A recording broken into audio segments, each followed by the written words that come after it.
The North Atlantic has always been a treacherous stretch of water. For centuries, crossings were unpredictable, but in the 1840s, a new British line arrived with a promise: regularly scheduled departures and arrivals. Cunard's commitment to this promise didn't just transform global travel, it set the stage for 5 moments when the company's ships fundamentally changed the world. I'm Chris Frame, the maritime historian. Today we're counting down 5 times that Cunard changed the world. Number 1. Establishing regular transatlantic services.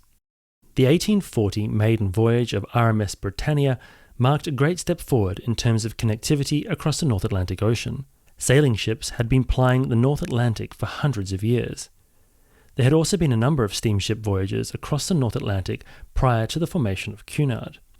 In fact, in 1838, the SS Great Western undertook a transatlantic crossing departing from Bristol, which is often considered to be the first true ocean liner voyage across the North Atlantic Ocean. So why was Cunard's service so important? Well, you see, the importance of the Cunard service lies in the fact that it was the first company to establish regularly scheduled transatlantic crossings, with an emphasis on regularly and scheduled. Prior to the commencement of Cunard service, there was no service that both departed and arrived with precise regularity. Sailing ships were entirely at the mercy of prevailing winds and currents, and although they could depart to a schedule, there was no guarantee of when they would arrive. As a fun fact side note, they often didn't sail on a schedule, and in fact would wait in port until the captain was satisfied that he had enough passengers and crew to justify departing.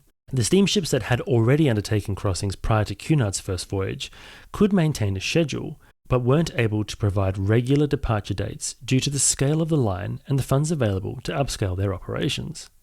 With the introduction of Cunard's first 4 ships, Britannia, Acadia, Caledonia and Columbia, the company could maintain a regular fortnightly schedule. These ships carried both mail and passengers, and the mail contracts that Cunard had helped the company flourish in the early years, while also improving business connections on both sides of the Atlantic. Number 2. Cunard and the birth of modern maritime safety. On the 14th April 1912, the White Star liner Titanic hit an iceberg on its maiden voyage in the North Atlantic Ocean and sunk with tremendous loss of life. Cunard's Carpathia was the first ship on the scene and took aboard all of Titanic's estimated 712 survivors in the early morning of April 15th. Carpathia departed the scene with those rescued, just as a strong storm front passed towards the wreck site. Apart from helping save hundreds of lives, Carpathia's actions were important in another way. Having safely transported the survivors of Titanic to New York, key witnesses were called upon to give evidence in an inquiry surrounding the disaster. As a result of those inquiries, key changes were made to the safety of life at sea aboard ships, many of which endure to this day. This includes a law mandating lifeboat or life raft space for all persons on board, something that did not exist for British-flagged ships prior to the disaster.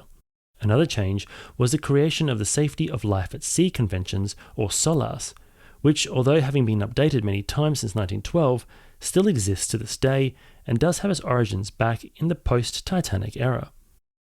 Additionally, the International Ice Patrol was established, greatly improving safety for ships transiting the North Atlantic Ocean.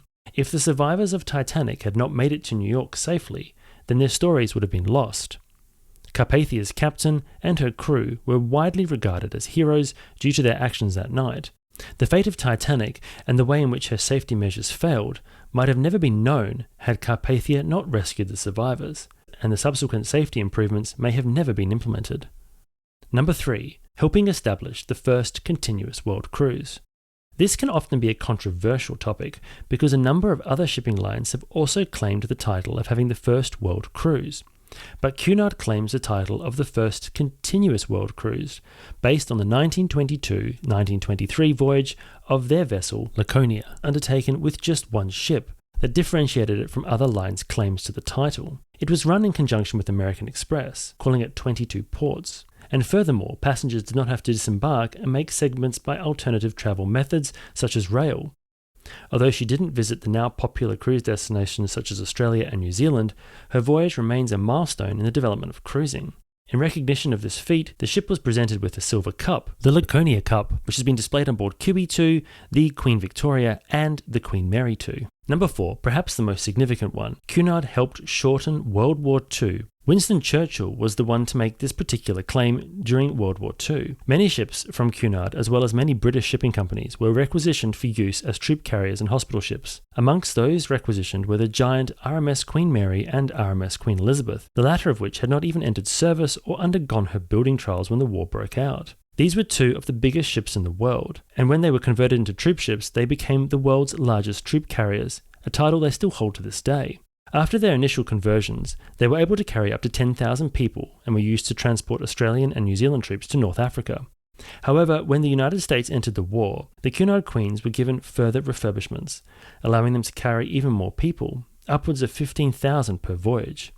In fact, the Queen Mary still holds the record to this day of carrying the most people on board a passenger ship, 16,683 people in a single crossing. To manage this number of people on board, there were strict rules about who could move and where they could go to ensure the stability of the ship wasn't compromised. The wartime story of the Queens does deserve its own videos, and I have a few of them on my channel which you can check out in the info card or the description below. But it's the ability of the Cunard Queens to transport such a large number of troops so quickly that led to Winston Churchill saying that they helped shorten the war. In fact, the Queen Elizabeth and Queen Mary were responsible for the transportation of up to half of the American and Canadian troops that saw service in the D-Day landings. This remarkable feat gave the Allies a vital edge, a scale of transportation that fortunately has never had to be matched. And number 5, maintaining a transatlantic link. While Cunard is known for being the first shipping line to offer regularly scheduled transatlantic crossings, it's also famous for being the last shipping line to do so. Following the introduction of QE2 in 1969, all of the other transatlantic liners gradually retired from service. This left QE2 as the last of her kind on the North Atlantic, undertaking scheduled crossings. QE2 maintained this service on the North Atlantic until she was replaced on that route by the RMS Queen Mary II in 2004. QM2 was the first Cunard Express liner designed since the QE2 entered service, which makes her unique in the age of the modern-day cruise ship. You can learn more about some of the Queen Mary II's unique design traits in my video interview with her designer Stephen Payne as part of the Expert Cruise Show. QM2 has continued to offer regularly scheduled transatlantic crossings since her introduction to service, and QE2's retirement in 2008 left the QM2 as the only ship offering regular scheduled services, meaning the QM2 is the only regular means of ocean-going passenger travel across the North Atlantic. Such an offering has numerous benefits. It provides those unable to fly with the means of transport, a benefit that became extremely important in 2010 when the Icelandic volcano eruption grounded air travel, leaving QM2 as the only means of getting from Europe to America, at least for a brief period.